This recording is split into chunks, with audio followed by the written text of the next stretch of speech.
ہیں، شبہات ایک ہیں، لیکن اللہ رب العزت کا جب اس کی ناراضگی ہوتی ہے نا تو اللہ رب العزت فرماتا ہے ختم اللہ علی قلوبہم وعلی سمعہم وعلی ابصارہم، ان کے کانوں پر مہر لگا دیتا ہے، دلوں پر مہر لگا دیتا ہے، آنکھوں پر مہر لگا دیتا ہے۔ پھر حق کو دیکھتے تو ہیں لیکن ان کے عقل میں نہیں آتا، حق کو دیکھتے ہیں انہیں سمجھ بھی نہیں آتا، تو آج دن کہتے ہیں کہ کہاں پر میلاد ہے، کہاں سے آپ دلیل لاتے ہیں؟ تو ہم پہلے تو یہ کہتے ہیں کہ آپ کو سیرت نبی کی کانفرنس سے مناتے ہیں، اس کا کیا سبب ہے؟ ہم الحمدللہ قرآن و حدیث سے دلائل دیں گے، ثابت کریں گے، لیکن آپ جو کہتے ہیں کہ سیرت النبی، یوم فاروق اعظم کس نے نکالا، یوم صدیق اکبر کس نے نکالا؟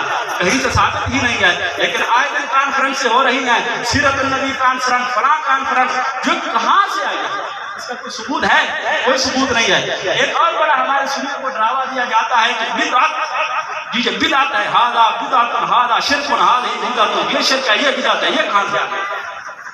جو یہ بدعت کا دعویٰ کرتے ہیں ہمارے ان سے التماس ہے آپ یہی بتا دیں کہ بدعت کی تعریف کیا ہے، اس کی لغوی اور اصطلاحی تعریف بیان فرما دیں، اس سے آپ کو سب جو روز روشن کی طرح واضح ہو جائے گا۔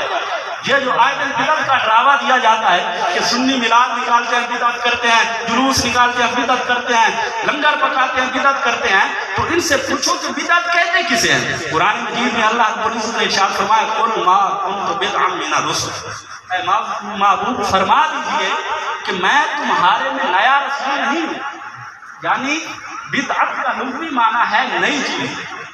اب بدعت جو ہے وہ اصطلاحی اعتبار سے بہت سی قسمیں بن جاتی ہیں۔ ابتداء جو بدعت کی قسمیں ہیں نا وہ تین ہیں۔ ایک وہ کام بدعت اسے کہتے ہیں کہ جو سرکار دو عالم صلی اللہ علیہ وسلم کے بعد ایجاد ہوا۔ دوسری بدعت وہ ہوتی ہے جو دافع سنت ہو، سنت کو دور کرنے والی ہو۔ تیسری بدعت وہ ہوا کرتی ہے جس سے برے عقائد پیدا ہوں۔ اب جو پہلے نمبر پر بدعت ہے نا جو سرکار دو عالم صلی اللہ علیہ وسلم کے بعد کام واقع ہو، پھر اس کی آگے علماء نے وہ قسم بیان فرمائی ہے۔ ایک بدعت حسنہ اور ایک بدعت سیئہ۔ بدعت حسنہ کی پھر آگے علماء کرام نے تین قسم بیان فرمائی ہے، ایک بدعت واجب، ایک بدعت مستحب اور ایک بدعت جائز۔ اور جو بدعت سیئہ ہے اس کی دو قسمیں ہیں، ایک بدعت حرام اور ایک بدعت مکروہ۔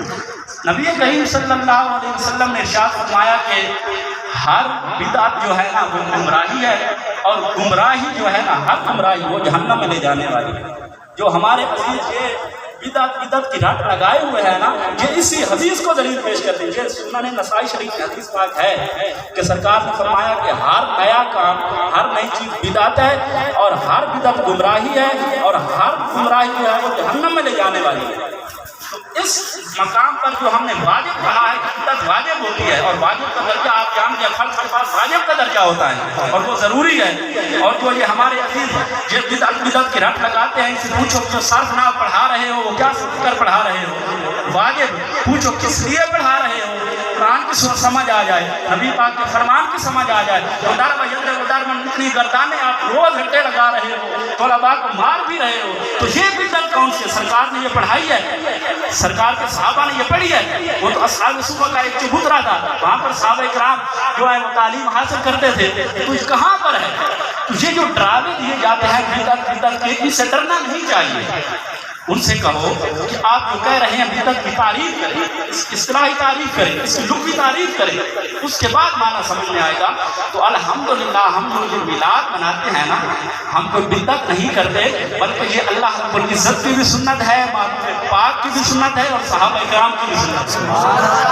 حضور شیخ الحدیث والتفسیر حضرت علامہ مولانا محمد اشرف سیالی صاحب نور اللہ برکتہ ہمارے سنیوں کے سرتاج اور ہمارا فخر اور ہمارا مان ہے، آپ فرمایا کرتے تھے بہت افسوس کی بات ہے یہ جو دلائل ہم دیتے ہیں نا یہ دلائل تھے باہر کے لوگوں کے لیے، غیر مسلموں کے لیے، لیکن پریشانی یہ بنی ہے کہ یہ دلائل ہم اب گھر میں دے رہے ہیں، ہمارے اپنے ہی اس چیز سے ناآشنا ہیں، وہ بھی آئے دن کوئی نہ کوئی نیا فساد کھڑا کرتے ہیں۔ تو جب کسی آدمی کے گھر کو آگ لگے تو تاناب یہی اپنے گھر کی آگ پہلے بجھائے گا نا، تو یہ جو آگ ہمارے ہاں لگی ہوئی ہے ہم اس کو بجھانے میں مصروف رہتے ہیں، اور باہر کے لوگ جیسے باہر سے آئے تھے ایسے باہر چلے گئے۔ تو اس چیز پر تھوڑا غور کرنا چاہیے کہ یہ جو ہر ماہ ربیع الاول شریف میں یہ ایک کھڑا ہو جاتا ہے کہ یہ بدعت ہے، یہ حرام ہے، یہ ناجائز ہے، ہمیں آپ کی دلیلوں کی کوئی ضرورت نہیں ہے، دلائل پیش کریں۔ ایسے جو دلائل جو سرکار کی گستاخی میں آئے وہ بھاڑ میں جائیں، وہ علم بھی بھاڑ میں جائے جس میں سرکار کا ادب نہیں ہے۔ علم تو شیطان کے پاس بھی بہت تھا، امام فخر الدین علیہ رحمہ اللہ بہت بڑے محدث گزرے ہیں، ان کے پاس آتا ہے شیطان 360 دلیلیں دیتا ہے، اللہ تعالیٰ آپ نے 360 دلیلیں دی، 360 دلیلیں ہی رد کر دی۔ اب اتنا بڑا فخر الدین راضی علماء کرام حوالہ دیتے ہیں، اتنا پڑھا لکھا آدمی 360 دلیلیں کچھ معنی رکھتی ہیں، 360 دلیلوں کی کچھ حیثیت ہے۔ ایک دو دلیلوں تو آدمی روک نہیں سکتا، کہتا میرے پاس دلیل ہے میں یہ کر دوں گا، وہ 360 دلیلیں دے دی، شیطان نے رد کر دی۔ اتنا شیطان کے پاس علم تھا، علم کی بات کرتے ہو، لیکن دھتکارا گیا کس لیے؟ اللہ رب العزت کے محبوب لوگوں کی گستاخی کی۔ اللہ رب العزت کی بارگاہ میں گناہگار بندہ چلا جائے، رب تعالیٰ فرماتے ہیں لا تقنطوا من رحمت اللہ، میری رحمت سے نا امید مت ہونا، مایوس نہ ہونا، میری رحمت بہت وسیع ہے۔ لیکن جو اس کے محبوبوں کا ہوتا ہے نا گناہ، ان کے محبوبوں کا جو ہوتا ہے گستاخ بے ادب ہوتا ہے، اللہ رب العزت سے کبھی نہیں معاف فرماتا۔ تو اس لیے اس چیز پہ غور کرنا کہ میں عرض کر رہا تھا 360 دلیلیں نہیں امام فخر الدین راضی نے، شیطان نے رد کر دی، لیکن آخر میں کیا کہا؟ فرمایا کہ میں اللہ رب العزت کو بغیر دلیل کے مانتا ہوں۔ آپ علم کی بات کرتے ہیں، 360 دلیل دے دی، رد کر دیا، علم کی بات کہاں پہ آ گئی؟ اور شیطان جو ہے اس نے اللہ رب العزت سے چھٹی نہیں ہوئی ہے۔ یہ مت سمجھنا کہ بیٹھ گیا ہے، اب ہم بیٹھ گیا جو اس نے آدم سے لے کر وہ کام کیا بس اس سے آگے نہیں، چھٹی ثم لآتینہم من بین ایدیہم ومن خلفہم وعن ایمانہم وعن شمائلہم۔ یہ کہہ کر آیا ہے، وعدہ کر کے آیا ہے، تو نے مجھے دھتکارا تو ہے نا اپنی بارگاہ سے، لیکن تیرے بندوں کو میں گمراہ کروں گا۔ یہ بیٹھا نہیں ہے بلکہ اپنے عمل میں مصروف ہے، تو اس لیے ہمیں اس کا مقابلہ کرنا ہے۔ لیکن اللہ رب العزت نے بھی فرمایا ٹھیک ہے کیا جو میرے ہوں گے وہ تیرے جال میں کبھی نہیں آئیں گے۔ تو ہم نے الحمدللہ اس کا مقابلہ کرنا ہے اور سرکار کی غلامی اختیار کرنی ہے۔ اس لیے ان چیزوں میں نہ الجھے، ان چیزوں میں نہ پڑے، بلکہ یہ جو ہمارا عقیدہ ہے اہل سنت و جماعت کا نظریہ و عقیدہ ہے، یہی سرکار دو عالم صلی اللہ علیہ وسلم نے اپنے صحابہ اکرام کو عطا کیا، صحابہ اکرام نے تابعین کو عطا کیا، تابعین نے تبع تابعین کو، تبع تابعین محدثین سے لے کر اور آج تک یہ جو عقیدہ پہنچا ہے کہ حق ہے، سچ ہے، اس میں قسم کی کوئی جو ہے بدعت اور کوئی ملاوٹ اس میں نہیں ہے۔ نعرہ تکبیر، نعرہ رسالت، نعرہ خلافت، نعرہ حیدری، جشن عید میلاد النبی۔ تو اس چیز پہ غور کرنا چاہیے۔ تو میں تھوڑا سا دلائل کی طرف آؤں اور میلاد کو بیان کریں۔ ہم عرصہ دراز سے جو میلاد پڑھتے سنتے سناتے چلے آ رہے ہیں، اس کا معنی کیا ہے؟ میلاد ہے کیا؟ یہ جو میلاد کو شرک بدعت کہتے ہیں، جب اپنی تعریف کر کے دکھائی جائے نا میلاد کی، پھر کہتے ہیں نہیں یہ تو میلاد ٹھیک ہے، اس میں تو کوئی شرک ہے ہی نہیں، بدعت ہے ہی نہیں۔ میلاد ہے کیا؟ میلاد اصل اس کا جو مادہ ہے نا میم لام دال ہے، اصل اس کا مادہ، اور اس کے پڑھنے کے 3 طریقے ہیں۔ میلاد بھی پڑھا جاتا ہے، مولود بھی پڑھا جاتا ہے اور مولد بھی پڑھا جاتا ہے، تینوں طریقوں سے۔ میلاد کا معنی یہ ہے کہ حضور سید عالم صلی اللہ علیہ وسلم کا دنیا میں جلوہ گر ہونا، آپ کے معجزات کا ظہور، آپ کی پیدائش کے وقت کے جو معاملات، عالم شباب اور عالم نبوت اور یہ سارے واقعات بیان کرنے کا نام میلاد ہے۔ اب ان میں آپ بتائیں ان میں کون سا شرک یا کون سی بدعت آ گئی ہے؟ وہ حضرات وہ سیرت النبی کا نام دے دیتے ہیں، ہم میلاد کا نام دے دیتے ہیں، فرق یہی ہے، لیکن ہم پر بہتان باندھا ہوا ہے، افتراء باندھا ہوا ہے۔ آج دن کہتے ہیں سنی شرک کرتے ہیں، بدعت کرتے ہیں، کون سی بدعت؟ سیرت۔ اچھا یہ جو سیرت کے جلسے نکالتے ہیں ان سے کہتے ہیں ٹھیک ہے بات آپ کی مان لیتے ہیں، ہم میلاد کا نام نہیں رکھتے، ہم سیرت کا نام رکھ لیتے ہیں، لیکن بتائیں سیرت کہتے کسے ہیں؟ کہیں گے قول فعل اقرار عمل کو سیرت کہتے ہیں۔ اچھا اب ان سے پوچھو کہ سیرت ابتدا سے شروع کریں یا درمیان سے کریں یا آخر سے کریں؟ کہیں گے کہ نہیں ابتدا سے کرنی چاہیے، تو ابتدا سے تو وہی میلاد ہے، وہی میلاد ہے نا۔ تو اخامخا اس پر جو ہے الزام دیا جاتا ہے، یہ ایک ظلم ہے، ایک زیادتی ہے، لوگوں کو متزلزل کیا جا رہا ہے، ڈبل مائنڈڈ کیا جا رہا ہے. تو جو سادہ لوگ ہوتے ہیں وہ پریشان ہونا ہی ہوتا ہے نا, پریشان ہو جاتے ہیں کہ یار جو ہم کر رہے ہیں. اور پھر دلیل دی جاتی ہے ان الشرک لظلم عظیم, اللہ تعالیٰ نے فرمایا شرک بہت بڑا ظلم ہے. ہم تو پھر بہت بڑا ظلم کر رہے ہیں, تو لہٰذا یہ چیزیں ان کو جو ہے نا وہ زیر غور نہیں آنا چاہیے. کہیں کہ اپنا رستہ آپ ساتھ رکھو, ہم اس رستے پہ چل رہے ہیں. ہمیں جو ہمارے اکابر نے بتایا ہے وہ سچ ہے اور حق. اب سیرت کے جل سے نکالتے ہیں, جلوس نکالتے ہیں. آپ بتائیں کہ ہم نے جو وہاں سے جلوس نکالا ہے کیا اس میں کوئی غیر شرعی کام کیا ہے؟ کون سا غیر شرعی کام؟ کوئی ثابت کر دیں. کہتے ہیں جلوس نکالتے ہو تو اس میں خواہ خرابی پیدا, کون سی خرابی پیدا ہوئی؟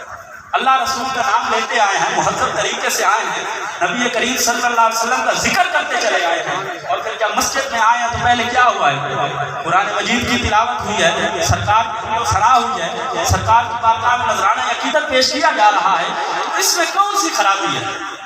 تو اس لیے ان چیزوں سے پرہیز کرنا چاہیے کہ یہ جو آیت افتراء جھوٹ, اس سے بچنا چاہیے. یہ سرکار کا میلاد اللہ رب العزت نے بھی منایا ہے, سرکار نے خود منایا ہے, اور سرکار کے صحابہ نے بھی منایا ہے. تو جو آیت کریمہ میں نے پڑھی جو تھوڑا ہے, اس میں اللہ رب العزت نے ارشاد فرمایا قل بفضل اللہ وبرحمتہ فبذلک فلیفرحوا. اے محبوب اپنے غلاموں کو کہہ دو کہ جب تم پہ اللہ کا فضل اور اس کی رحمت ہو نا, فلیفرحوا, خوشی کرو. اب یفرحوا امر ہے, اور امر کے معنوں کے لیے آتا ہے. وجوب والامر للوجوب, وجوب کے لیے بھی آیا کرتا ہے, اصول فقہ میں ہے. والامر للاستحباب, امر استحباب کے لیے بھی آتا ہے. والامر للاباحت, امر اباحت کے لیے بھی آتا ہے. اگر واجب بھی نہیں مانتے, مستحب بھی بالفرض نہیں مانتے, اگر اباحت کے لیے ایک نہ ایک درجے میں اس کو رکھنا ہی پڑے گا.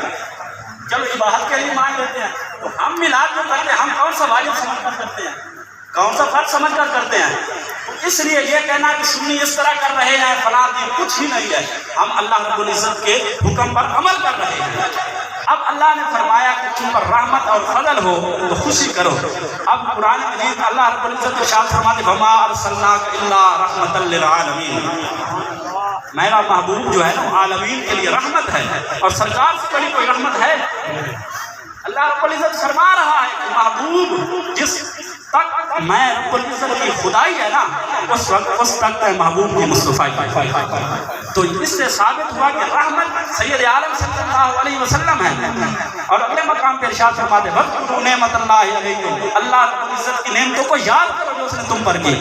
سرکار سے بڑی کون سی نعمت ہے؟ آدم علیہ السلام سے تخلیق کیا گیا, انہیں بتا دیا گیا تنبیہاً کہ اے آدم اگر میں اپنے محبوب کے نور کو پیدا نہ کرتا تو تجھے بھی نہ پیدا کرتا. اور اگلے مقام پہ ارشاد فرمایا کہ اگر میں اپنے محبوب کو دنیا پہ ظاہر نہ کرتا تو اپنا رب ہونا بھی ظاہر نہ فرماتا, جس کے بارے میں یہ فرمایا جا رہا ہے. اور قرآن مجید میں اللہ رب العزت ارشاد فرماتے ہیں لقد من اللہ علی المؤمنین اذ بعث فیہم رسولا, کہ ہم نے مومنوں پر احسان فرمایا. کیا احسان فرمایا؟ انہوں نے اپنا رسول مبعوث فرمایا. اتنی نعمتیں اللہ رب العزت نے ہمیں دی ہیں, کسی کا اس نے احسان نہیں جتلایا, کہیں پر ذکر نہیں کیا کہ میں نے یہ تجھے نعمت دی ہے, نہیں. جب محبوب کو بھیجا ہے نا تو فرمایا ہے یہ نعمت عظمیٰ ہے, یہ میرا محبوب ہے جس کی خاطر میں نے ساری کائنات بنائی ہے. تو پھر محبوب کریم صلی اللہ علیہ وسلم سے بڑی نعمت ہی نہیں ہے, اور ان سے بڑی رحمت ہی نہیں ہے. تو جب وہ تشریف لائیں, اللہ رب العزت کا حکم ہے تو تم خوشی کرو. اب جو اللہ رب العزت کے حکم کے آگے آئے اور نفی کرے وہ شیطان کا بندہ تو ہو سکتا ہے, رحمان کا بندہ نہیں ہو سکتا. تو اس لیے ہم یہ خوشی کر رہے ہیں, جو میلاد منا رہے ہیں کہ حضور سید عالم صلی اللہ علیہ وسلم کی خوشی کر رہے ہیں, یہ اللہ رب العزت کا حکم ہے. حضور سید عالم صلی اللہ علیہ وسلم ہر سوموار کو روزہ رکھتے تھے. صحابہ کرام نے پوچھا یا رسول اللہ صلی اللہ علیہ وسلم آپ ہر سوموار کو روزہ رکھتے ہیں, اس کی کیا وجہ ہے؟ سرکار فرماتے ہیں ھذا یوم ولدت فیہ وفیہ انزل علیہ. سرکار فرمایا صحابہ میں دل بڑا پیارا لگتا ہے. حضور کس واسطے؟ فرمایا اس دن اللہ تعالیٰ میں نے اس دنیا میں جلوہ گر کیا, اس دن اللہ تعالیٰ میں نے اس دنیا میں مبعوث فرمایا ہے, اور اسی دن میرے اوپر اللہ تعالیٰ نے قرآن نازل فرمایا ہے.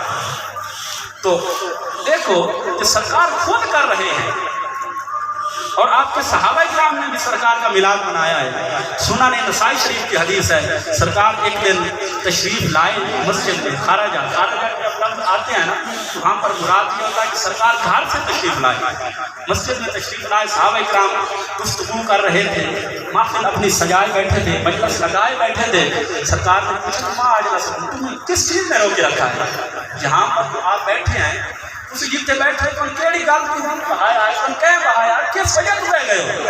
انہاں عرض کی تھی یا رسول اللہ صلی اللہ علیہ وسلم اللہ رب العزت کا شکر ادا کر رہے ہیں کہ اللہ رب العزت نے سانو تہاڈے ذریعے ہدایت نصیب فرمائی، تانوں بھیجا ہے، تانوں ساڈے اندر محفوظ فرمایا ہے، اس چیز کا اساں شکریہ ادا کر رہے ہیں۔ تو سرکار دو عالم صلی اللہ علیہ وسلم نے فرمایا کہ اس چیز کے تسی حلف دینے یہی گل تو کسی چیز واسطے کسی مقصد واسطے بیٹھے ہو؟ سرکار صحابہ نے عرض کیا یا رسول اللہ بالکل اساں اس چیز کا حلف دینے ہیں کہ اساں کسی چیز واسطے بیٹھے ہیں اور ساری نیت یہی ہے۔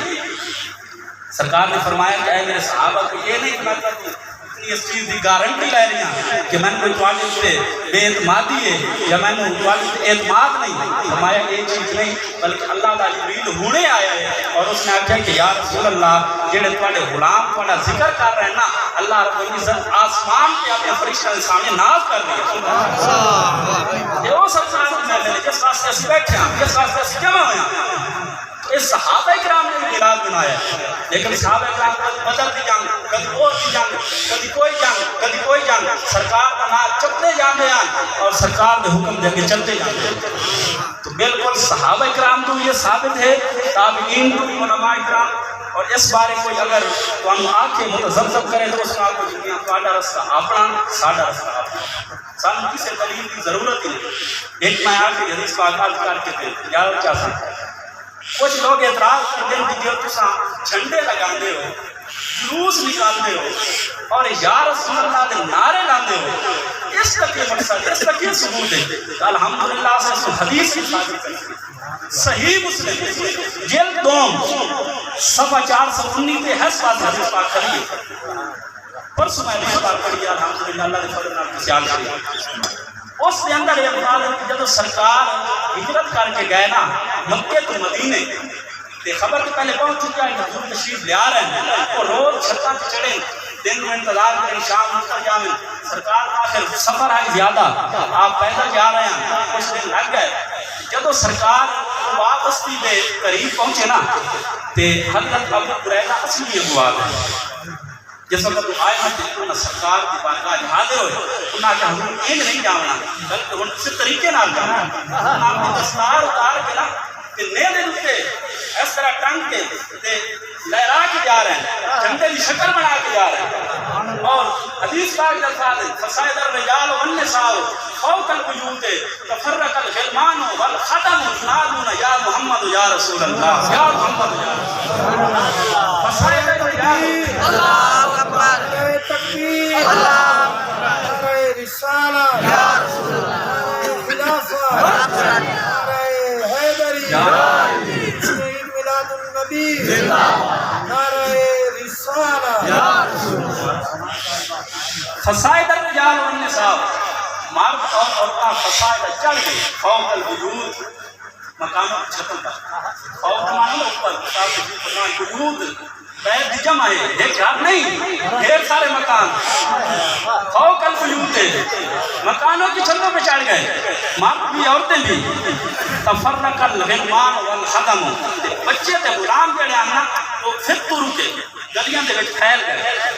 ترک طریق کی جمع ہے، طریق ایک رستے رواد ہے، ترک جمع ہے، جمع کتنے پہ آندا ہے؟ تفرق الغلمان والخدم پھر تر کے ساریاں گلیاں پھیل گئے، بچے جلوس کی شکل ہے، آدم جلوس کی شکل ہے، گلیاں پھیل گئے کہ جنابونا ندا دے رہے تھے یا محمد یا رسول اللہ یا محمد یا رسول اللہ، اور لبیک لبیک یا رسول اللہ، لبیک لبیک یا رسول اللہ، لبیک لبیک یا رسول اللہ۔ آج آگدن کہ یا رسول اللہ کی تو آگیا بخاری شریف میں متعدد مقامات پہ یا رسول اللہ ہے، ایک صحابہ کرام یا رسول اللہ، اور ایک میں حدیث پاک ذکر کی تھی اس میں 2 مقامات ہیں یا محمد یا رسول اللہ یا محمد یا رسول اللہ. یہ نعرے ہیں سرکار کے غلامہ دے جو سرکار کو جلوہ کر اور اس دن کیا 12 ربیع الاول کا دن ہے جب آپ تشریف لائے آیا. تو اس واسطے اگر ایک کوئی آکھے کہ جلوس نکالنے جھنڈے لہرانے یا رسول اللہ کے یا محمد کے نعرے لگانے کتنے الحمدللہ اللہ نے فضل نال اس کے بالکل دکھاؤن تیار. اس واسطے سرکار کے صحابہ نے بھی عمل کیتا ہے.